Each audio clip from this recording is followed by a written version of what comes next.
দেশের আবহাওয়া যেন ক্রমেই অসহিষ্ণু হয়ে উঠছে। কালবৈশাখীর তাণ্ডব আর ভারী বর্ষণের পাশাপাশি তীব্র ঝোড়ো হাওয়া ও বজ্রপাত গত কয়েকদিন ধরে নিয়মিত বিষয় হয়ে দাঁড়িয়েছে। এরই মধ্যে ফের দুর্যোগের সতর্কবার্তা দিয়েছে আবহাওয়া অধিদপ্তর।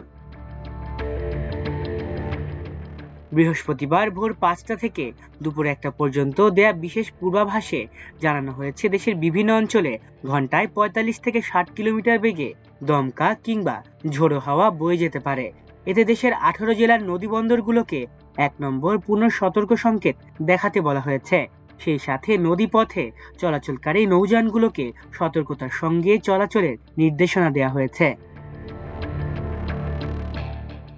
আবহাওয়া অফিস জানিয়েছে, রংপুর, দিনাজপুর, রাজশাহী, পাবনা, বগুড়া, টাঙ্গাইল, ময়মনসিংহ, যশোর, কুষ্টিয়া, ফরিদপুর, ঢাকা, কুমিল্লা, বরিশাল, পটুয়াখালী, নোয়াখালী, চট্টগ্রাম, কক্সবাজার ও সিলেট অঞ্চলের ওপর দিয়ে পশ্চিম অথবা উত্তর পশ্চিম দিক থেকে অস্থায়ীভাবে ঝোড়ো হাওয়া বয়ে যেতে পারে।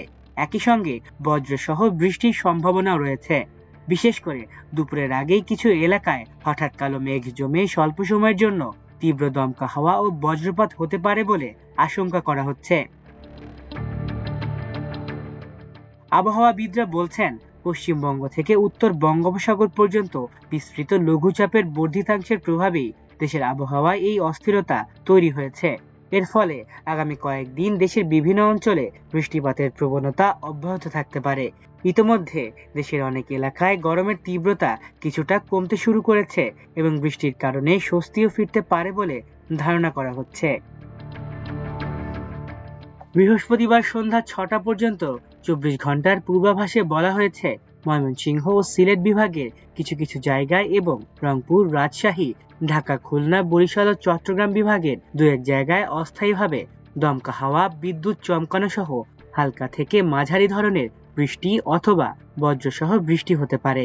কোথাও কোথাও স্বল্প সময়ের জন্য মাঝারি ধরনের ভারী বর্ষণও হতে পারে বলে ধারণা করা হচ্ছে। আবহাওয়া অধিদপ্তর আরও জানিয়েছে, চলমান আবহাওয়ার পরিস্থিতির কারণে সারা দেশে দিন ও রাতের তাপমাত্রা সামান্য কমতে পারে। এতে কয়েকদিনের ভ্যাপসা গরম থেকে কিছুটা স্বস্তি মিলতে পারে। তবে ঝোড়ো হাওয়া ও বজ্রপাতের সময় খোলা জায়গায় অবস্থান না করা, নদীপথে সতর্কভাবে চলাচল করা এবং প্রয়োজন ছাড়া বাইরে না যাওয়ার পরামর্শ দিয়েছেন সংশ্লিষ্টরা। আজ সন্ধ্যা 6টা থেকে পরবর্তী 24 ঘন্টার পূর্বাভাসেও দেশের বিভিন্ন অঞ্চলে বৃষ্টির সম্ভাবনা রয়েছে। রংপুর, রাজশাহী, ঢাকা, খুলনা ও বরিশাল বিভাগের 2-1 জায়গায় দমকা অথবা ঝোড়ো হাওয়া সহ বজ্রবৃষ্টি হতে পারে। অন্যদিকে দেশের অন্যান্য এলাকায় আকাশ আংশিক মেঘলা থাকতে পারে এবং আবহাওয়া প্রধানত শুষ্ক থাকতে পারে। মাল্টিমিডিয়া ডেস্ক, আমার দেশ।